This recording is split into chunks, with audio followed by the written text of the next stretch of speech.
คลิปนี้ประกาศให้ผู้ที่บวชเข้าไปเป็นเพศบรรพชิตการทำวัดเช้าการทำวัดเย็นหมายถึงการทำวัดนั่นหมายถึงหมู่คณะสงฆ์นั่นยามมื้อเช้าหรือยามมื้อแลงเป็นการสนทนาธรรม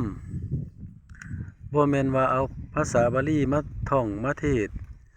มาจำละจำเอาคำละไปท่องจังซั่นการทำวัด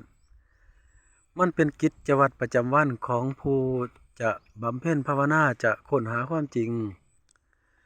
สมัยพุทธกาลนั้นเพิ่นทำวัดกันนั้นหมายถึงเพิ่นส่วนกันไปสนทนาธรรมเพื่อจะเกิดเป็นปัญญาเพื่อจะเห็นความจริงที่มันตรงต่อความจริงนั่นล่ะนั่นคือการทำวัดสมัยพุทธกาลบ่แม่นมาจำเอาคำละไปท่องยามมื้อแลงยามมื้อเช้าแล้วก็คิดว่าแม่นได้ทำวัดแล้วอันนี้เฮายังคิดผิดอยู่